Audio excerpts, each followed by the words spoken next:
Thank you all for having me up tonight. Quick drive up from Nashville, so it wasn't too bad. Until you get to Spring Hill, for some reason I-65 comes to a dead stop. Tonight's topic of my presentation is Johnsonville. Just to give you a quick little background, I did my PhD dissertation on this. I wrote a book after it was over. I was the manager of this park for 7 years. I work for the park system. I work for the Tennessee Park Service. And I give tours here regularly, and I go around basically the country speaking on this subject. I have been notified of the 30-minute limit, which will be a challenge, but I want to jump right into this because I got a lot of good slides to show you about this tonight. Johnsonville, in case you don't know where it actually is, it's halfway between Fort Donelson and Shiloh, right on the Tennessee River. So if you can kind of picture that in your mind, I've got a slide coming up here. But just real quick, let's turn this on first. So what it was, Johnsonville is a Union supply depot that was built late in the war on the Tennessee River. It was basically a quick fix solution that didn't start until August of 1863. It was built for the purpose of supplying General Sherman's army as he was starting to move rapidly through Georgia. So it would be the largest Union supply operation ever built on the Tennessee River, even bigger than one that was in Chattanooga. Johnsonville is located right here. Here's Tennessee. It's really only about 4 counties away. Let's see, here's Nashville. We're about right here, right? So 1, 2, 3, 4, about 5 counties from here, actually. But it's in Humphreys County, which is, it's about 600 square miles around. It's a huge county in Tennessee. It's also the other hump. One hump there is Stewart County. The second one is that round one right there on the Tennessee River. If you've ever been up there, you probably have. It's a very beautiful area. It's still quite scenic. So it's named after this man, Andrew Johnson, who was the Vice President of the United States eventually under Lincoln. Very quickly, federal forces captured Nashville in 1862, February. Lincoln very quickly emplaces a military governor. They tried this in a few other states, Louisiana and North Carolina, that failed very early on. So Lincoln wanted to try this in the state of Tennessee. And keep in mind, Nashville was the first Confederate capital to fall. And it was very early. So to do this, he put staunch Unionists who was, from Tennessee. Have any of you been to his house in Greenville before? It's quite a nice National Park Service site. So that's done very early, just about 2 weeks right after the Federals occupied Nashville on March the 3rd. So very quickly, the Union High Command realizes there's a problem with supplying the troops. The Cumberland River, as you know, that comes through Nashville in the summer of 1862, in July, same month here, they realized it was very, very shallow due to a drought that was going on in Tennessee in the summer of 1862. The federal leaders actually believed that they may have to abandon Nashville because they could not use it as a legitimate supply route because of the depth of the river was so low that they were even considering maybe having to move, abandon Nashville and move closer to the Tennessee River, which is a 60-foot deep channel. It's very deep as it is today. So the federal commanders at Nashville decided to construct, in case this happens, an alternate base of supply on the Tennessee River, which is 78 miles west of Nashville. So to connect Nashville, of course, they had to build a railroad. And if you're familiar with Nashville, just if you go west toward Dixon County, there's a town called Kingston Springs, Tennessee. They had finished a railroad about 28 miles out of Nashville prior to the war that stopped at Kingston Springs. So from Kingston Springs to the Tennessee River was another 50 miles that they had to construct this railroad and have it completed quite rapidly. So they started construction of the Nashville and Northwestern Railroad. I argue in my book that it's probably one of the biggest engineering feats of the entire Civil War. They started this thing and had it completed in 1 year. And if you think about today, we've got bulldozers and steam shovels and such. At that time they're using sleds, they're using pickaxes, they're using horsepower to build the railroad bed up. So if you ever take that route, the CSX line that goes through Nashville that goes to the Tennessee River is the same line that was built in 1863 by these basically first Michigan engineers.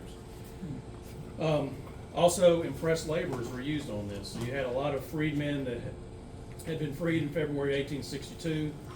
Ultimately, I was able to discover in the research that about 7,300 of these black men and women, and some children too, that were pressed into service by the Union forces would help construct this railroad.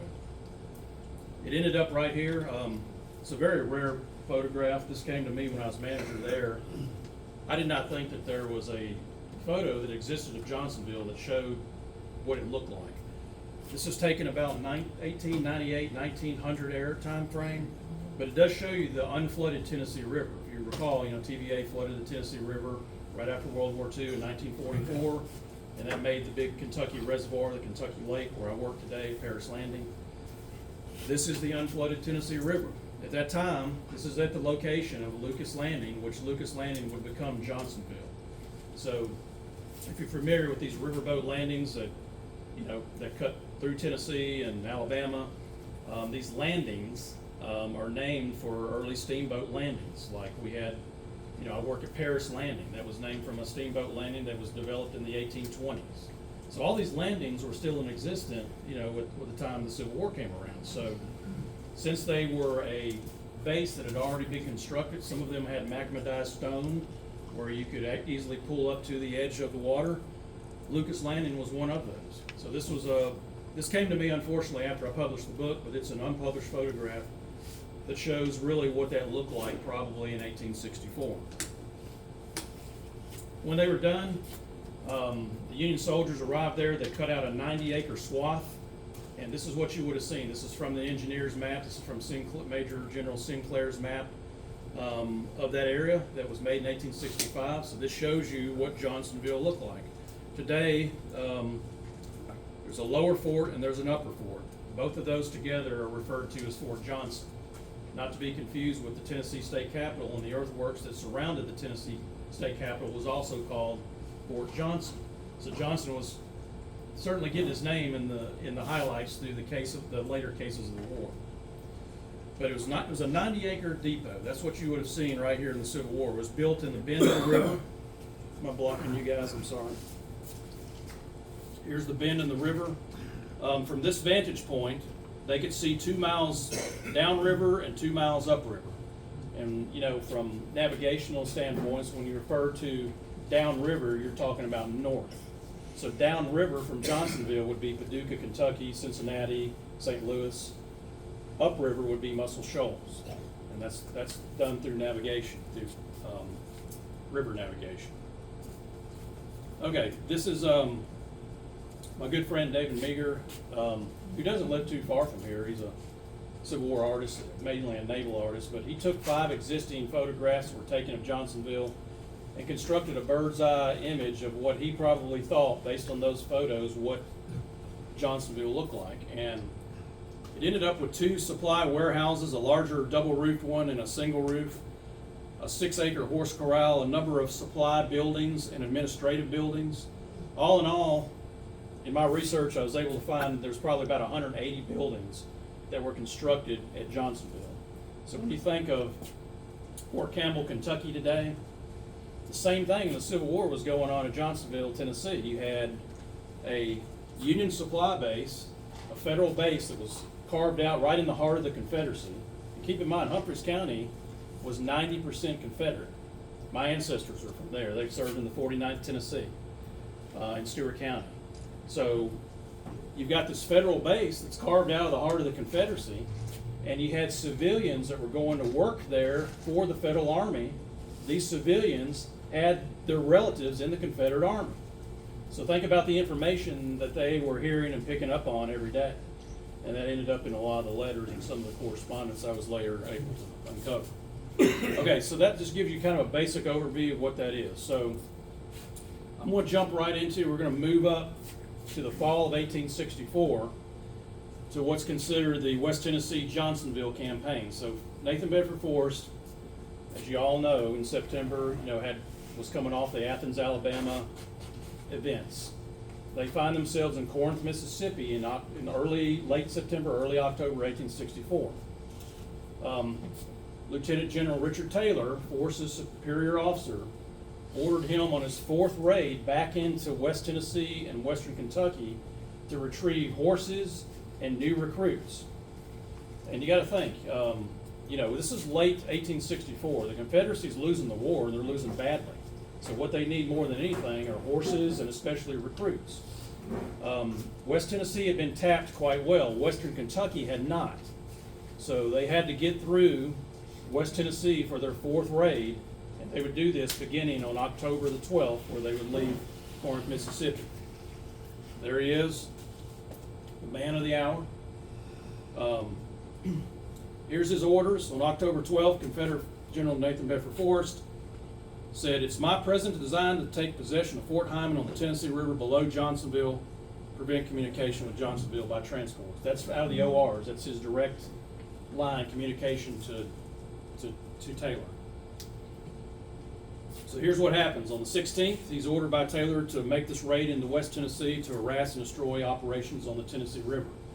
It was also a recruiting campaign, as I mentioned. There's Forrest's orders directly from General Taylor. Sever Sherman's communications. You gotta remember, those rail links that were coming out of Middle Tennessee were direct supply lines to Sherman, and were operating in Georgia at this time. Number 2, delay Thomas at Nashville, concentrating troops and supplies. That was a machine that was really not going to be slowed down at this stage of the war. The Army of the Cumberland was well rooted in Middle Tennessee at that time, so that was going to be that's a very tough order. Number 3, assist John Bell Hood's advance into Middle Tennessee. Y'all know that story. He comes into Spring Hill, Battle of Spring Hill, and then the bloody Battle of Franklin. So just very quickly, Forrest begins this campaign. His total force for the whole Johnsonville campaign is 3,400 troops. So out of those 3,400 troops, he has basically 2 divisions that are very small divisions. These men are mounted at this time in the war. They're mounted mainly on mules and some horses that are left, but mainly mules. Chalmers leads his 1st division. Most of you, if you've studied Civil War your whole life, like myself, you've certainly heard of one of Forrest's favorite lieutenants, James Chalmers. So Chalmers would have the 1st Division.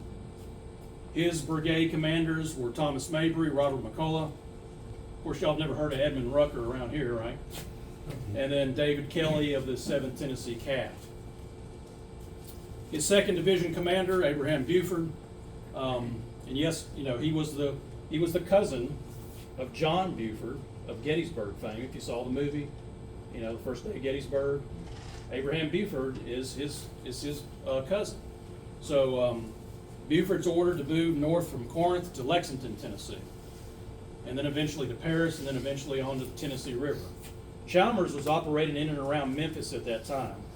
So comes basically east of Memphis, and they converge at Jackson, Tennessee, where Forrest would follow them about 4 days later with his escort. And Forrest had about 30 men at that stage in the war that was part of his officership, his officer staff. Buford's division commanders, Highland Line, Colonel Tyree Bell. If you haven't read that book, I highly recommend it. It's a very good book on Tyree Bell. And then, of course, John W. Morton. A lot of my information that came directly out of his diary, especially the Confederate accounts of the Johnsonville campaign, because he wrote very detailed notes in a diary that he kept, and also in a memoir that he wrote after the war. It's called Riding with Forrest's Artillery. Most of you may have heard of that before. Morton was a young man. He was 23 years old. By the Johnsonville campaign, he turns 24. And he is, in May of 1864, he's appointed by Forrest as the chief of artillery of Forrest's cavalry. That's quite a role at this stage. He's going to play a significant part of this campaign. So here's what happens. Very quickly, this gets confusing and convoluted, so follow along as best as you can. October 28th, Buford's division reaches the mouth of the Big Sandy River where it flows into the Tennessee. At Paris Landing, which is at that location where I work, I'm the manager of that park today, Buford divides his division, leaving Bell's brigade at Paris Landing with 2 sections of Morton's battery. What they're doing is they're setting up these batteries on the western bank to intercept this federal transport boat traffic that's moving between Johnsonville and Paducah. Paducah is a hub, so the supplies that are coming down from St. Louis and Cincinnati and Louisville converge eventually at Paducah, where they load them on the transport boats, and then they head upriver to bring these supplies to Johnsonville.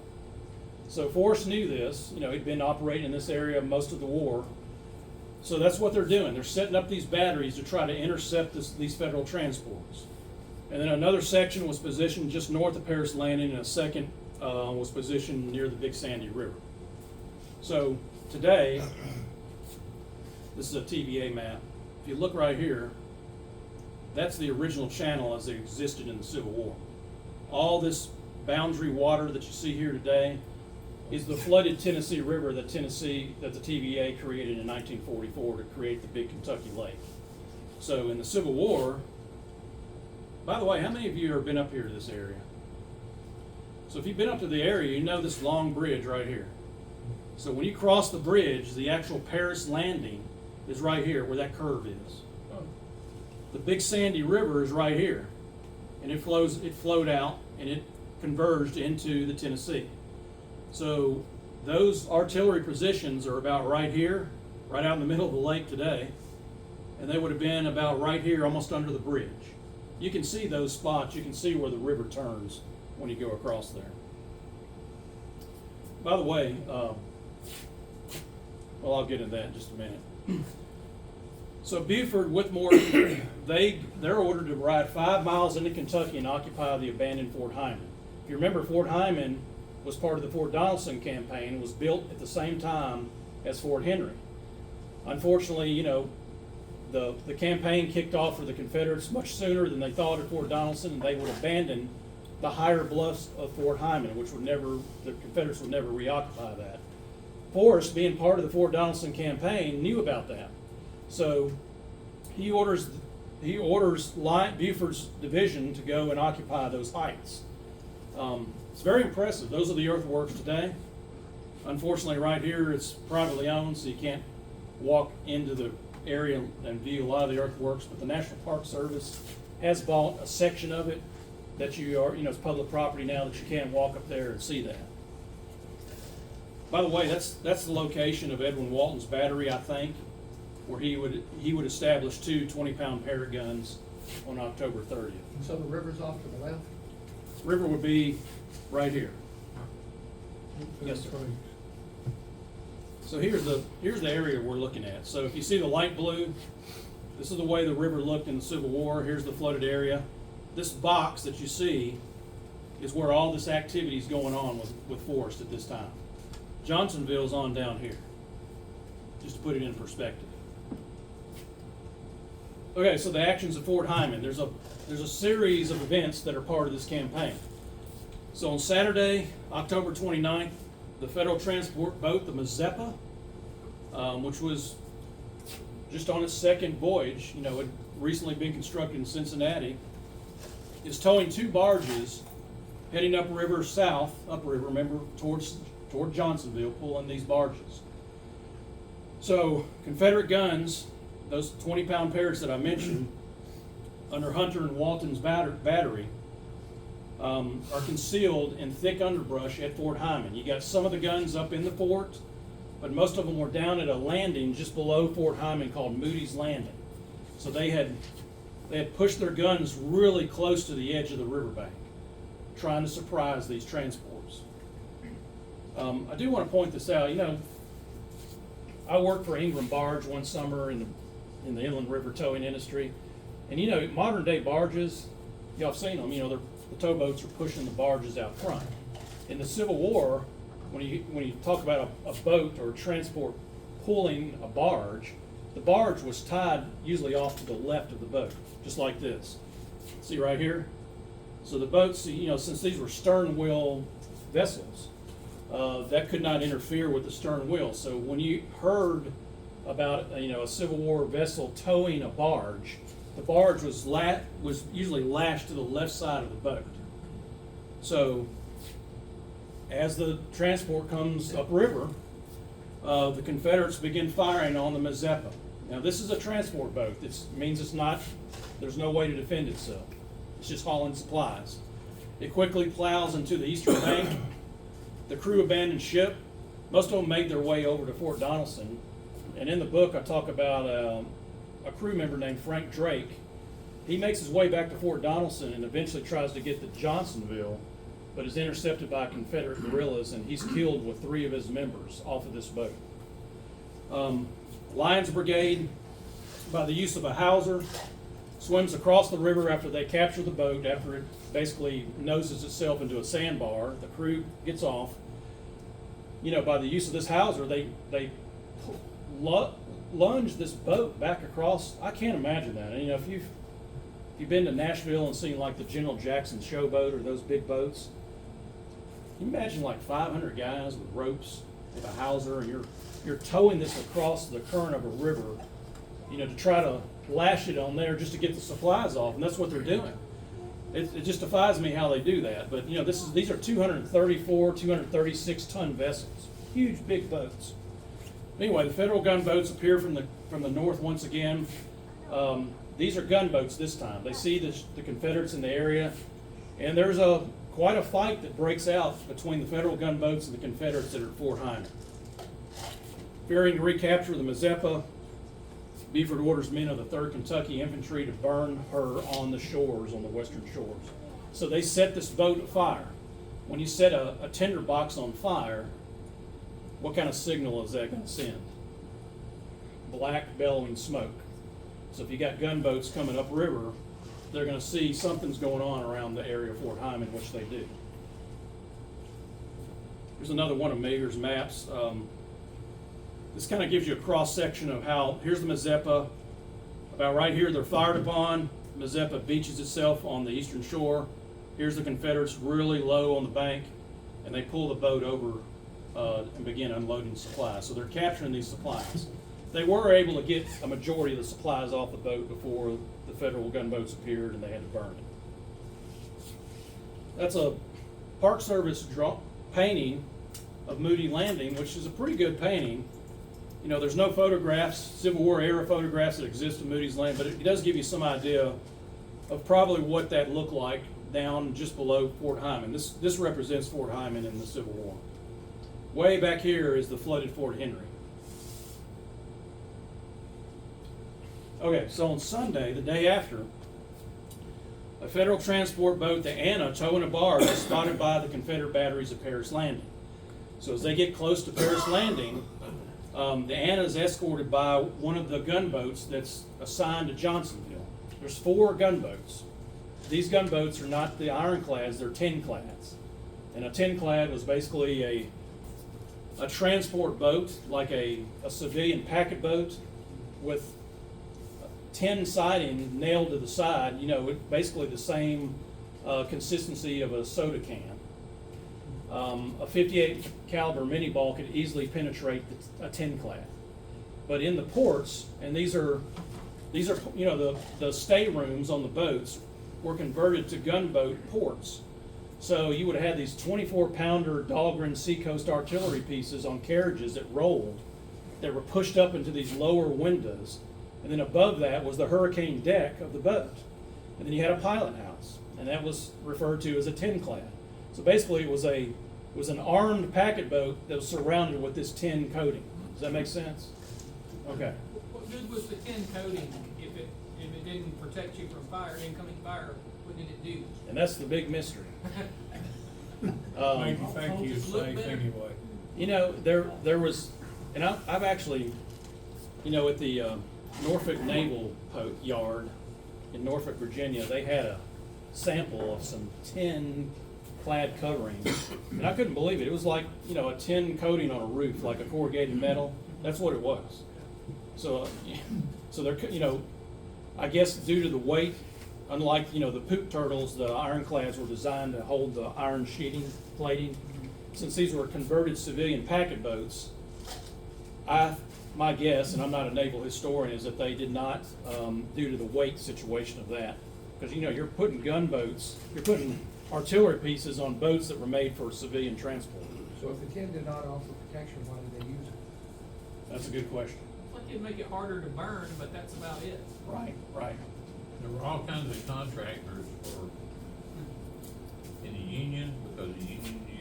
different kind of, you know, rifles for the cavalry and all this, and people were coming up, stuff left and right, and it didn't work. And a lot of the stuff in the uniform. And that's a good Started point. getting, becoming less good quality, because as the war went on, they were looking for cheaper and cheaper Yeah. things to go. And another thing too, keep in mind, in the Industrial Revolution in the 1850s, the Union had machinery that was able to produce rolled metal. So they could mass produce these sheets of rolled tin that were, you know, tin was being used basically as containers for food in those days. So they had the capability of producing rolled tin, and that tin was used as some sort of protection for these tin clads. So the Confederate positions at Paris Landing, they commenced fire on the Anna. After the Undine sees the Anna safely, like, okay, she's okay, we're gonna let her go, the Undine turns around in the middle of the river and heads back toward Paducah. Well, when the Confederates open fire, they hear this, and they turn back around to go to try to intercept her and help her out. What happens, by the way, this is Paris Landing State Park today. Here's the bridge. Confederates were about right here. My office is in that building there. That's our marina. But Fort Henry's right here, Fort Hyman's right there. So all this activity is going on today. You know, the river at that time was only 320 yards wide. So 3 football fields, it's kind of compacted together. You know, today, you know, from that point across is 2.5 miles wide. So it's a considerable amount more water that you're seeing here than it would have been in the Civil War. Okay, so when the Confederates hear the artillery fire, the Undine returns to protect the Anna. As the Undine approaches Paris Landing, the Confederates immediately open fire. The Undine does respond with her 24-pound cannon, and a furious battle erupts there. You know, you've heard about the gunboat battle of Fort Donelson on the 14th, but I'll argue, and I do in my book, that the furiosity of the cannonades that are taking place out of the Johnsonville campaign, and you'll see in just a minute at the Battle of Reynoldsburg Island, I think it equals, if not surpasses, the amount of ordnance that's fired on the 2-hour gunboat battle of Fort Donelson. I mean, there's a lot of naval action that's taking place here. The Undine retreats to the opposite shore. Long story short, the Confederates capture a Federal gunboat. The Anna, by the way, the Anna escapes and makes her way back to Paducah. The reason that the 6th Mississippi Fleet basically unleashes 6 gunboats to go down to Fort Hyman to see what's going on is because the Anna escapes and says, hey, the Confederates are down about Fort Henry, Fort Hyman area, wreaking havoc on these gunboats. Other than that, they had no connection from that area with telegraph to Paducah. It was on the eastern side of the river. So the only way they were going to be able to find out was through either some transport rider or through these gunboats. So when Anna made it back to Paducah, another 50 miles, they were able to inform the 6th Western Fleet that would come down eventually to intercept the Confederates. I told you this gets really confusing. We don't have a photograph. I've looked for 10 years of the Undine, but her sister ship was the USS Nymph right here. And you know, all these Federal tin clads were numbered at the top of the wheelhouse right here, number 54. The Undine was gunboat number 55. So right here, here's the hurricane deck. You can see the ports. See, there's one right here, there's another one right there. And they had a crew on board. They had a crew of about 100 men that would man these guns. So, but that's the sight that you would have seen of the tin-clad gunboat, the Undine. So they capture the Undine on October 30th. There's another transport boat that comes up behind this called the J.W. Cheeseman. Let me back up here for a minute.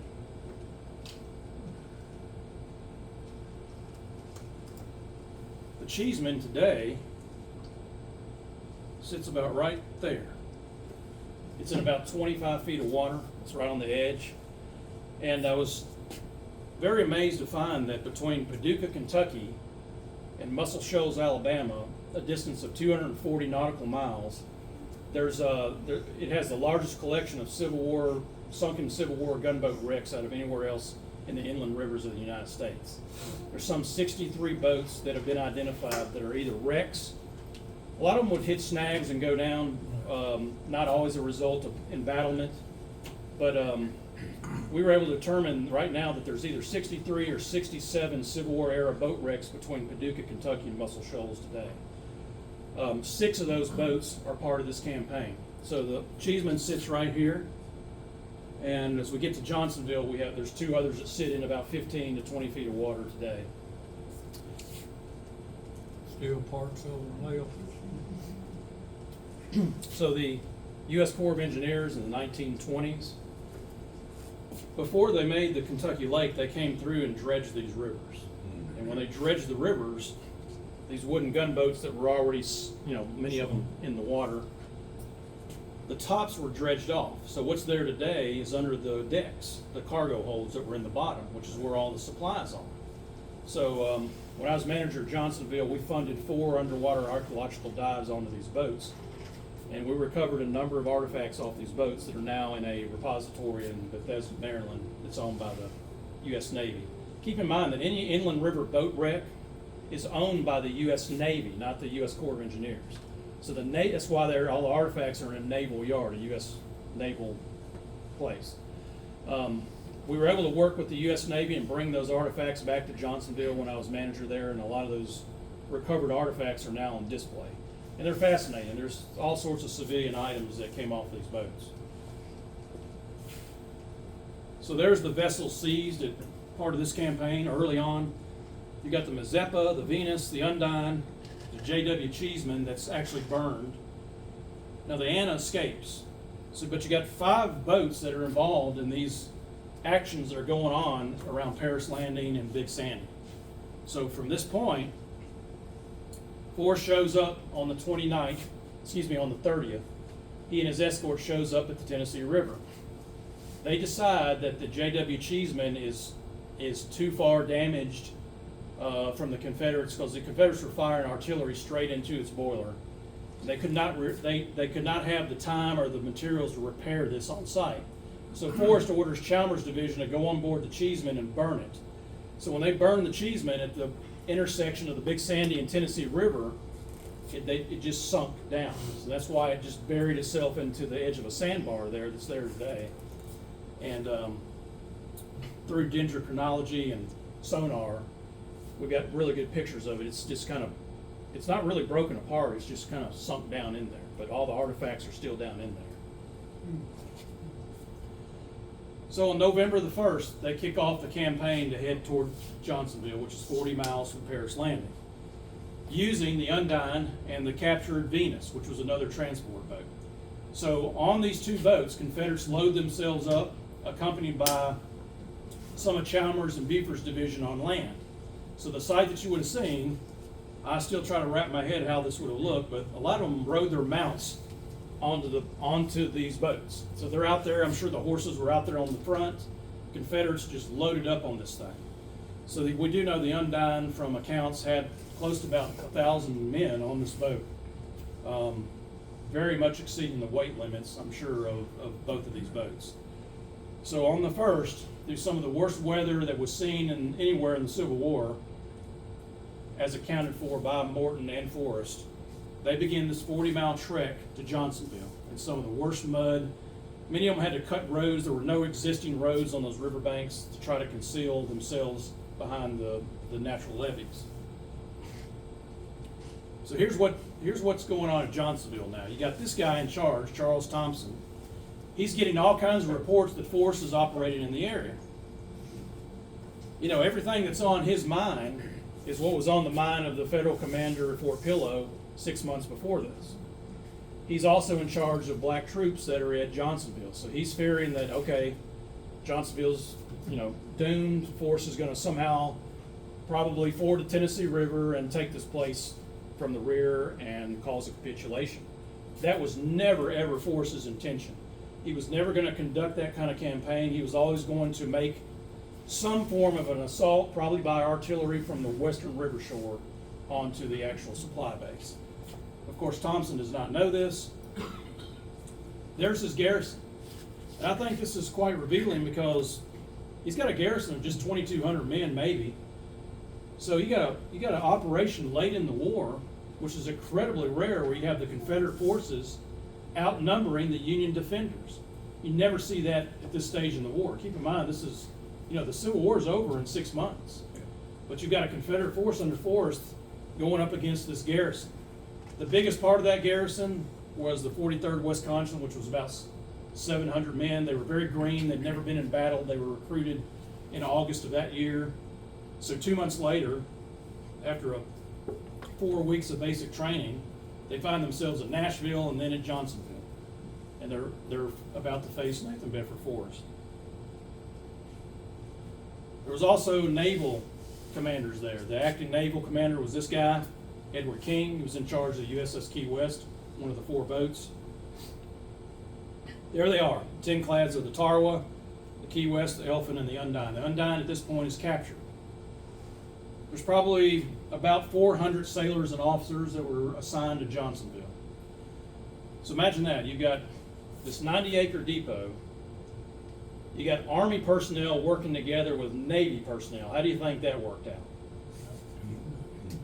Probably quite challenging.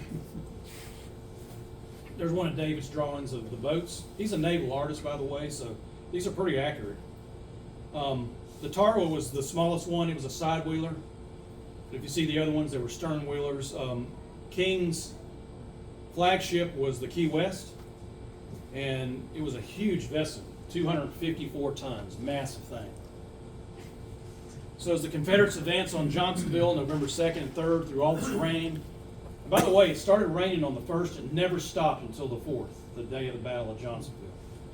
On the 2nd, these gunboats at Johnsonville come up to try to intercept. So they've gotten word by now the Confederates have loaded the Undine and the Venus, these boats that are coming down upriver to Johnsonville. So forces Confederates, after a very heated firefight with these boats, somewhere in the vicinity of a place called Davidson's Ferry, beaches the Venus on the eastern shore, and they abandon it. Unfortunately, they had put these captured guns that Forrest had captured at Union City, that they'd been, these James rifles that they'd carried around for 2 years, they were on board of the Venus. Forrest later writes that there was a tremendous loss of those guns and hundreds of rounds of ammunition and clothing that was on the Venus that they loaded on here. So they lost those supplies that they desperately needed to conduct this campaign. So you have the Battle of Reynoldsburg Island that takes place. Here's the Confederates. Here's Johnsonville right here. So they set up in this bend in the river. This is called Reynoldsburg Island. It's still there today. It's been dredged a lot. But any riverboat pilot in the Civil War or prior to the Civil War knew this part of the river. It's kind of like Muscle Shoals, but not as bad as Muscle Shoals. But this little area right here was called the chute. So all these riverboat pilots knew this as the chute because it only pulled about 15 feet of water, and you could only get one boat through there at a time. So the Confederates very strategically concealed themselves in brush. You can see right here, this is a Civil War era map that was drawn by Commander Leroy Fitch, exactly of the Confederate position. It's very accurate. But as the boats began to come through here, they just got opened up on and got a real shellacking by all these Confederate guns that were in place in the camouflage in the underbrush.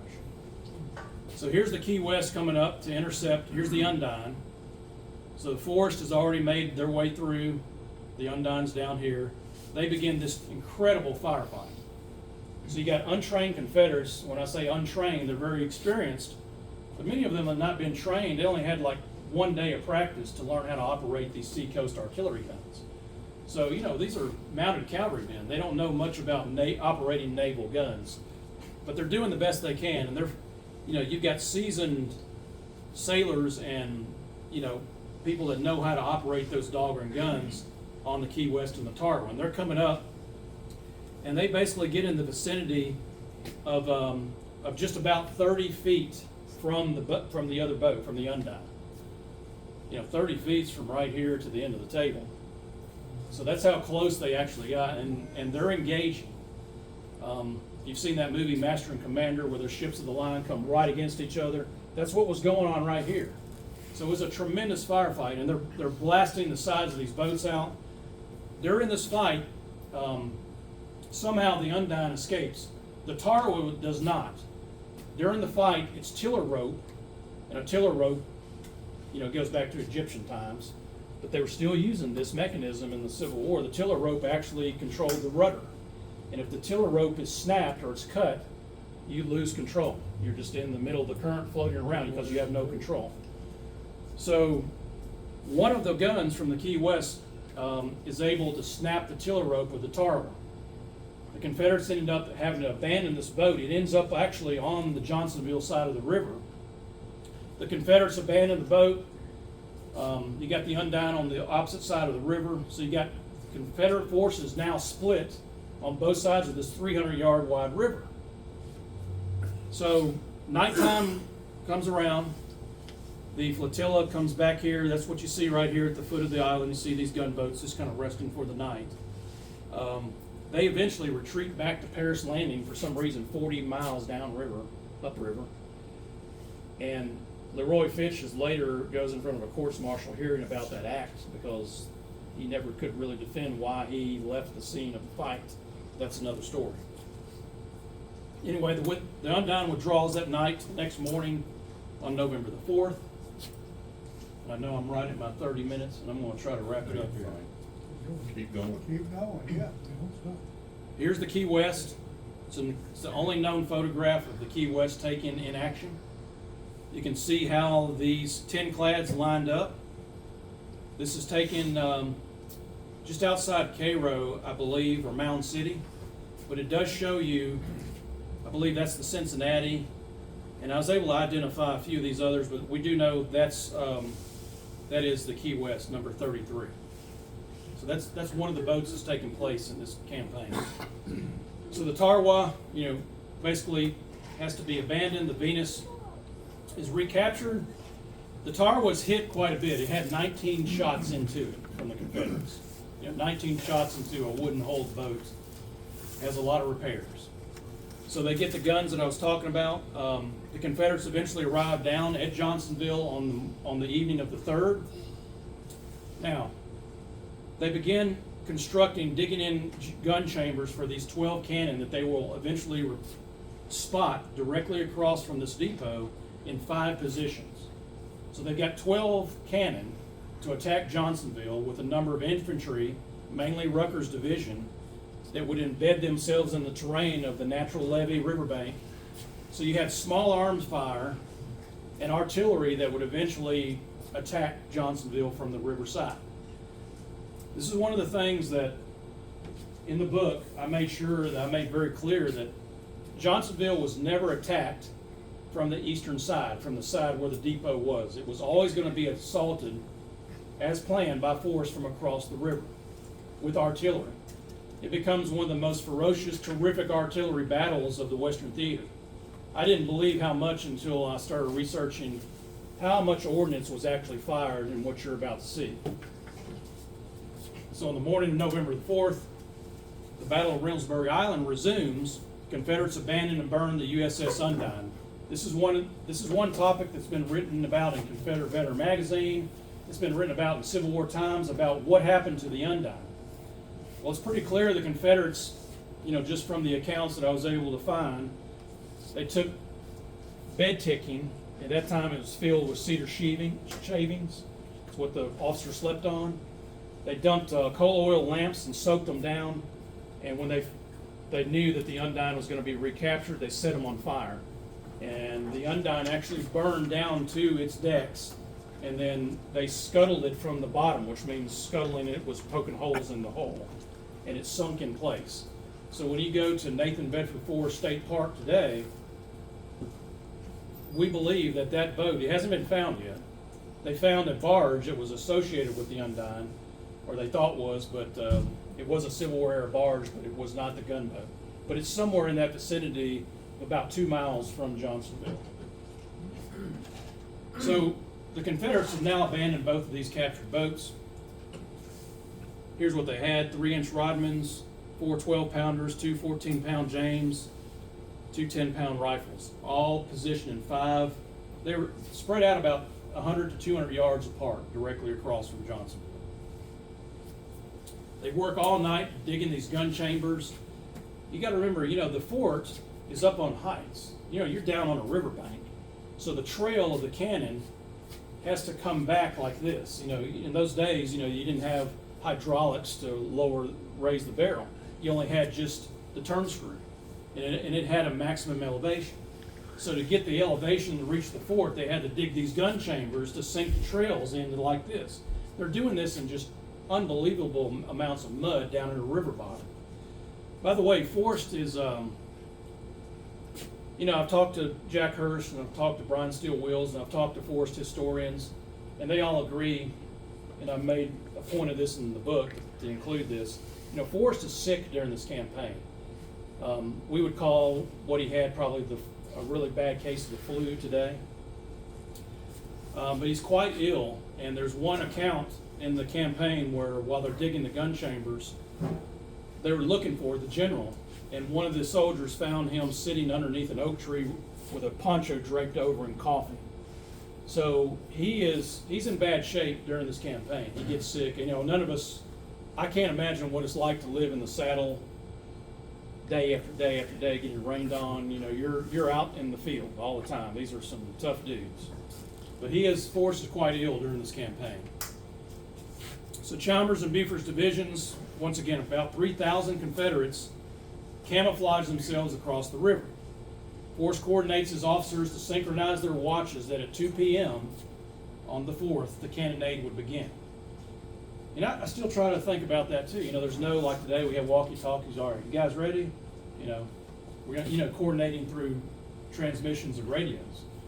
Think about it. Those days, what if your pocket watch was off by 5 or 10 minutes or something? You're only gonna be able to go from the first gun that's fired, because they're separated out across this line of about a mile. So anyway, that's the plan. So at 2:00 p.m., they're going to start the cannonade upon Johnsonville. So 2 p.m. it unfolds. It's not the most authentic drawing, but it does kind of give you an idea. Here's some of the Confederates. They were much more camouflaged, I think, than that. Here's the pretty good depiction. At that day, there were 26 naval and civilian vessels that were docked at the wharf at Johnsonville. Johnsonville was 600 yards across. It's a massive river frontage. The forts were up here on top of the hills, on the heights. And what you were talking about, when you go there today, those forts are still intact. You can still see both of those earthworks. I've seen a lot of earthworks working in Virginia, working in various Civil War parks.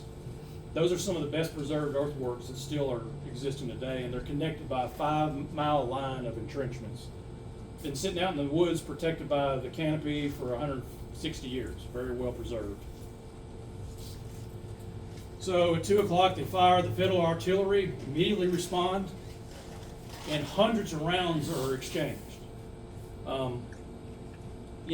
To this day, a lot of those rounds were overshot. They overshot the Confederate positions up into the heights that later became the town of New Johnsonville, Tennessee. There was a Johnsonville named after this, and then after the war, because the flood flooded the town, the citizens moved it up on the hill and called it New Johnsonville, which is what it is today. A lot of that ordnance missed those low areas and ended up on those bluffs that are up there in Johnsonville today. I was sitting in my office one day as manager, and a woman came in the visitor center with a live Schinkel shell that had not been diffused, and it was fired as a result of this particular battle. So there's a lot of ordnance that was embedded into that hillside. They're still there today. A lot of hunters on private land, you see them down there getting these shells. There is an existing photograph of the fort of Johnsonville. I'll try to blow it up as much as possible. That image right there is a colored soldier, a United States colored troop wearing a poncho standing on the parapet of the fort. This was taken about 3 weeks after the battle. Johnsonville is one of the only Civil War sites in the Western Theater that has 5 existing photographs that was taken of it. There's a lot, as you know, in the Western Theater where we are, there's hardly any photographs that survived. Johnsonville has 5, which was amazing. You can see down just below the bluffs the administrative buildings that the Federal Army were built. Way out here on the right are the unlimbered cannons of the famed 1st Kansas battery. foundations of that building are still there today. Pure chaos from 2 to 5 p.m. Johnsonville's wharf is completely set ablaze. Warehouse number 1 is hit by the Confederates. Barrels of whiskey are inside this. So they hit these barrels of whiskey that ignite, catch clothing on fire. The conflagration of this, I can't imagine what it looked like. So they began immediately firing on the gunboats, because what Forrest feared most of all, what Morton was trying to argue against. Forrest knew, he'd been under the effects of gunboats at Shiloh. Remember in Deal Branch, if you've been to Shiloh, the night of the 6th, they're down in Deal Branch, they're getting shelled by the Lexington and Tyler all night long. Well, he's been under the fire of gunboats. He was fearful that if these gunboats got out of Johnsonville and enfiladed the riverbank that they had dug into with 50 guns, they would have been Forrest's force would have been pulverized in the bottoms of the Tennessee River on November the 4th, had they been caught there. Luckily, that did not happen, because they were able to take out the gunboats when they started to get up steam. And that's another thing. This is the era before diesel engines. So for a boat to get moving, they had to do what they called get up steam. So the boilers had to get filled up to be able to get the power going.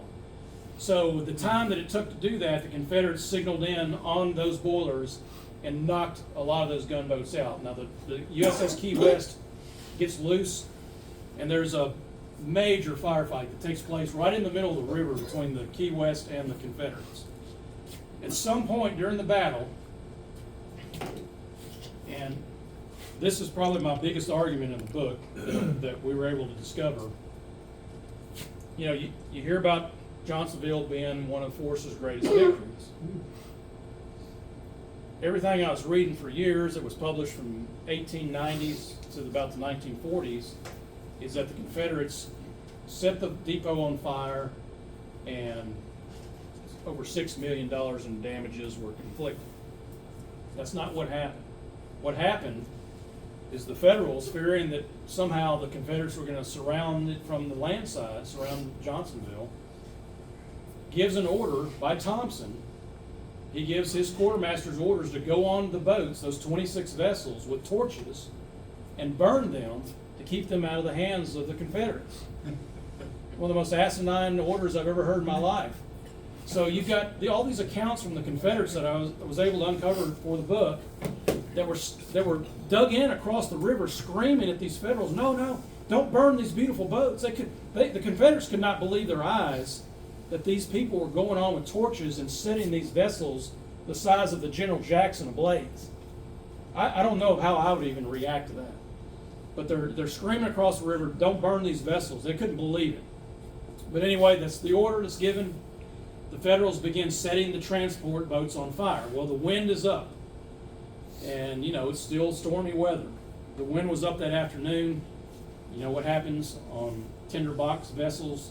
One fire spread to the other, and the next, and it became a chain reaction. So within a matter of about an hour, right at about 5 p.m., and keep in mind, this is before daylight savings time. So 5 p.m., it's dark. So, it's really dark right at 5 o'clock. Some of the accounts are the entire 600-yard front of Johnsonville was just an absolute inferno, caused by the Federal defenders themselves. Some of it by the Confederate fire with warehouse number 1, but primarily from the Federals themselves. So the Confederates withdraw that night. Force's entire force except one brigade, Rucker's brigade, withdraws about 11 p.m. Now, I always thought the Battle of Johnsonville was November 4th. That was it. Zip, it was done. No. There's a tremendous battle that continues the next morning on the 5th. So Johnsonville is not a one-day battle. It's a major 2-day battle. So at 9 p.m. the next morning, and I was able to buy a letter on eBay. I look at Civil War letters on eBay.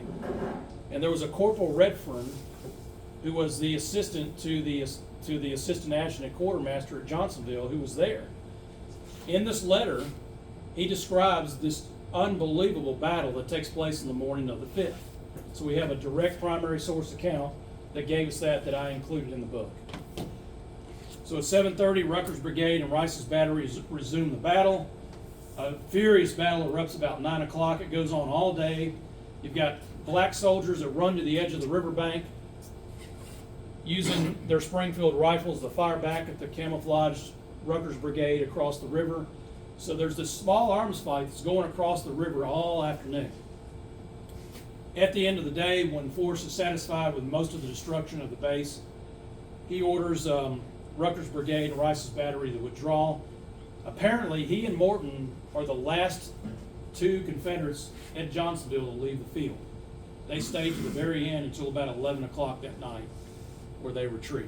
Now, withdrawal, no retreat. The retreat doesn't happen until a month later in Nashville. So the Tennessee River Channel at Johnsonville, that's, told you I'd show you a photo. This is where those boats are. The Elfin sits about right here.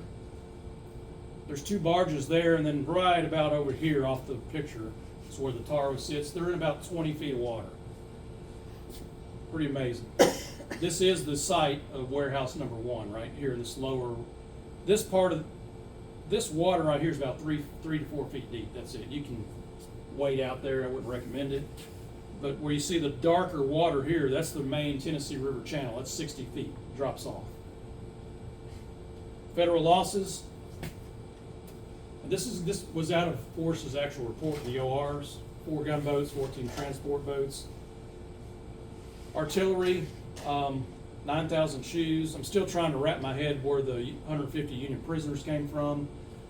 I think it was off those first boats that were captured at Fort Hyman, off those first events.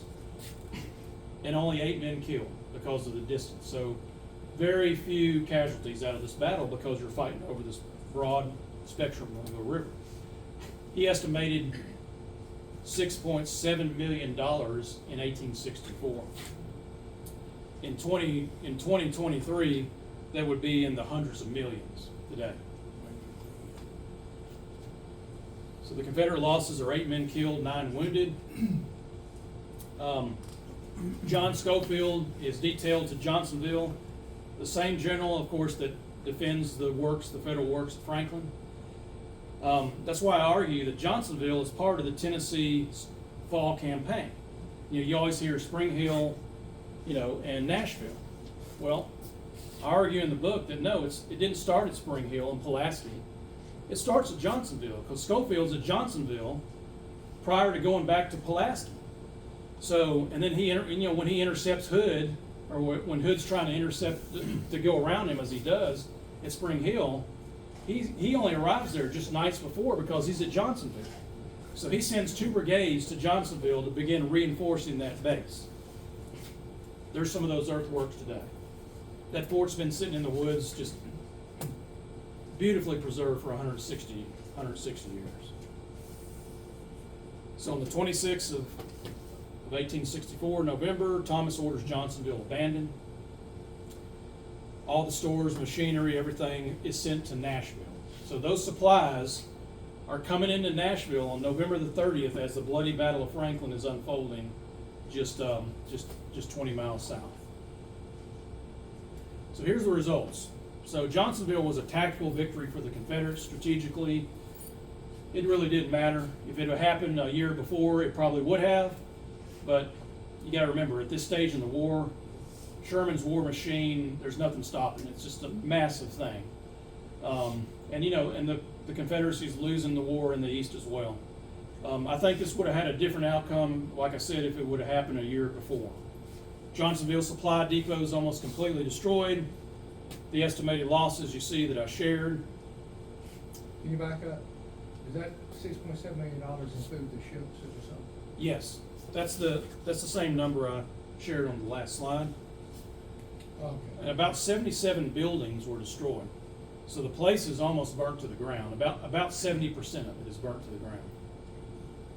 So Johnsonville's aftermath. So after a 2-week-long campaign, which not only resulted in the near destruction of Johnsonville, it renders that Nashville and Northwestern Railroad completely useless.